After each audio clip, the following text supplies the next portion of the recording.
Have you ever visited Edinburgh? Beautiful city, no matter what time of year you go.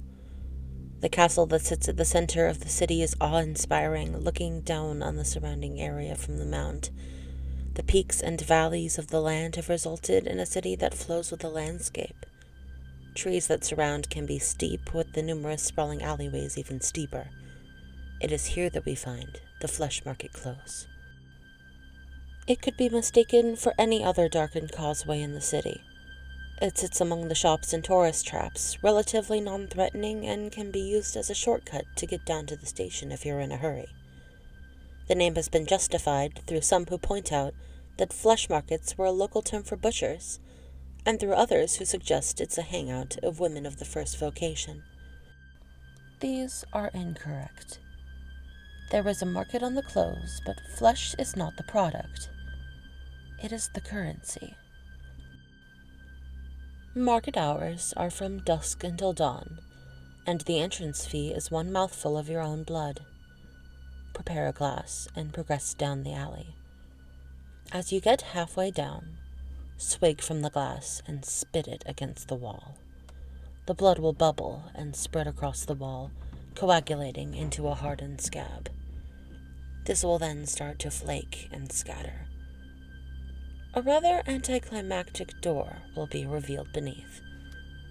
Stepping through is disorienting, as logic will tell you that you are stepping into a building. The space you are stepping into has no walls, with darkness shrouding the edges. It is at the penumbra that a number of stalls are set up, run by individuals who look like market traders from across the globe, from Arabian merchants to Cockney grocers to New York street conmen. All of their clothes are splattered with blood and offal. These figures will entice you to come speak with them and will gesture to numerous signs around their stalls regarding the sales they are currently having. Upon approaching one of the stalls, they will start to pressure you to make a deal with them. You are certainly welcome to do so, and the products that are available are certainly worth consideration. Starting at the cheap end of the spectrum, you may wish to offer one breath. A lungful will net you knowledge of the weather for the next day.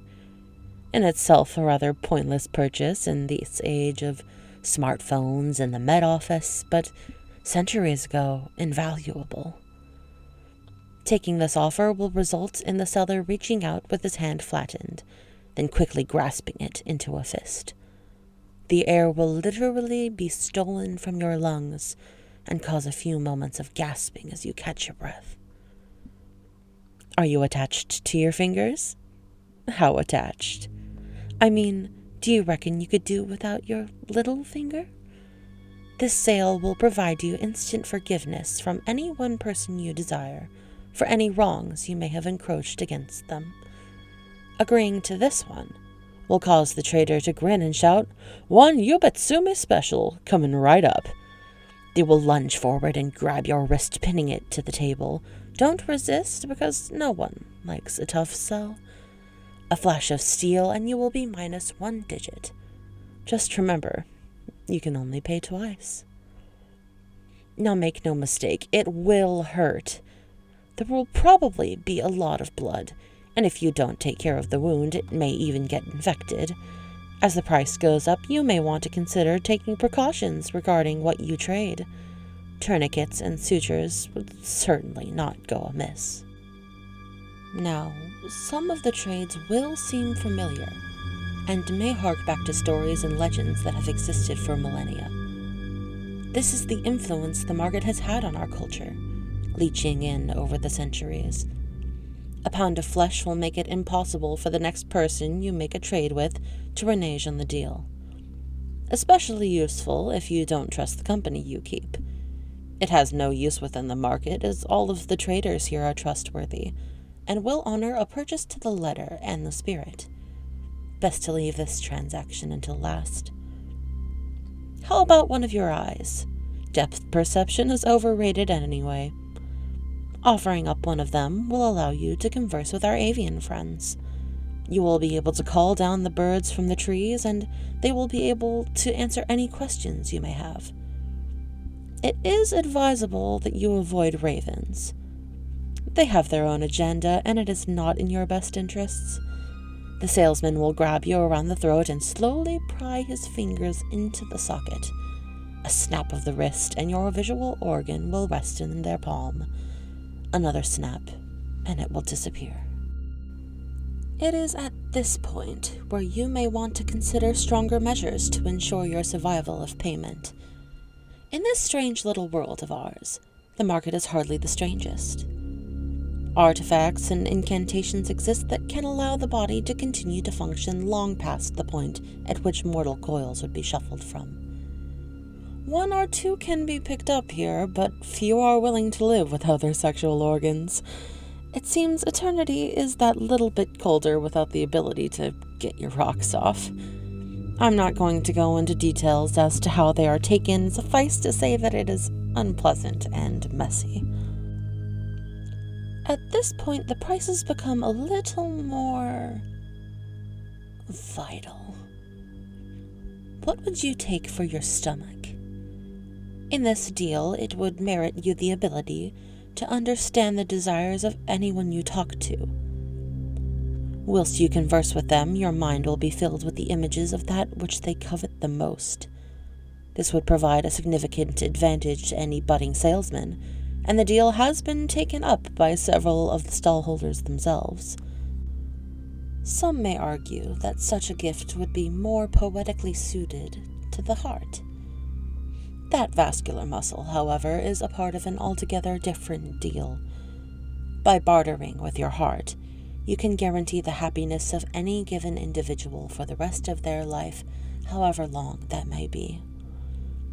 The removal of these types of organs can be significantly painful, but the dealers will allow you a moment to prepare yourself before they will produce a short, keen blade.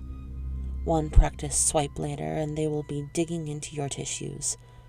They have unerring accuracy and a level of cleanliness that rivals any surgeon. Now, it is acknowledged in some places that once the deal has been sealed, a buyer may have second thoughts and may want to back out. This is not one of those places. Most of the contract is left unspoken, but you are expected to have done your research. The buyout clauses are a killer. Whilst most of the body can be put on the table, there are limitations. The fact of the matter is that the brain is the seat of sentience and cannot be fully placed in. I say fully. There was one individual who offered to lobotomize the part of the brain that holds memory as a part of the deal. The problem is he cannot remember what it is he received in return. I hear he suffered night terrors for the rest of his days. Now, at this point, I offer a warning. Up until now, I have detailed the price list for your own body parts. Whatever you do, do not attempt to purchase anything in the market with organs of another. Every figure in the market will stop and stare at you, and the one you attempt to defraud will scream, "That is not yours to trade." Whatever it is you have tried to barter with, that body part will be taken from you as punishment. A very literal eye for an eye. Despite whatever theological perspectives you may hold, offering your own soul will elicit the same result. There have been many theories postulated for this response, but the honest answer is we just don't know. The market has been trading in blood and bone for as long as civilization has existed, though the entrance has moved from city to city. Many have visited and shook hands with the butchers, though not quite as many got those hands back. A smart man would wonder how it is these individuals are capable of honoring the deals they broker. A smarter man would ask himself why his body parts are of such high value in this economy. Just to understand that it is supply and demand.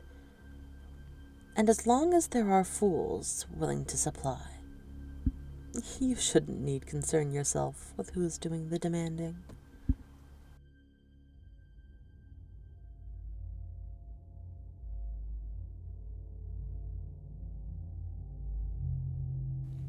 Hey everyone, Skelly here.